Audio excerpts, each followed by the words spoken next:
يا مساء الزفت والقطران على دماغك. خلي بالك انا عمري ما فرطت فيكي، لكن ساعة الجد كان لازم اسحب. الدكتور قال لي ايه بسببك؟ قال لي عندك التهاب مزمن في الشعب. اديتيني جنوب سينا عشان اتعالج. للاسف رحت، كان كل حاجة بتفكرني بيكي. فاكرة يا هانم اول يوم في رحلة التعافي وانا داخل المطعم عشان اكل، لما خبطت على كتف الراجل السعودي اللي كان واقف قدامي عشان يعديني، قال لي ايه؟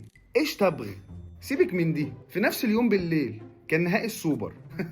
مش غريبة دي؟ حتى وانا شاب صغير ما سبتنيش في حالي. قالوا البلد فيها ثورة وهتتغير ولازم تنزل وتشارك. خدت خرطوشة ام حلوان في صدري بهدلته. تقدري يا هانم تقولي لي بطليموس مات ازاي؟ مش عارفة؟ بكيلوباترا. يا شيخ انا بقيت اخد نفسي شهيق وشخير بسببك. انا كان لازم اكون صاحب عزيمة وإرادة، كان لازم ابطلك واوقفك لحد ما كل الناس سألتني وقفت السجاير ازاي. اهو عاجبك حالك كده؟ انا لازم اخلص منك، لازم اولع فيكي، انا لازم احرقك.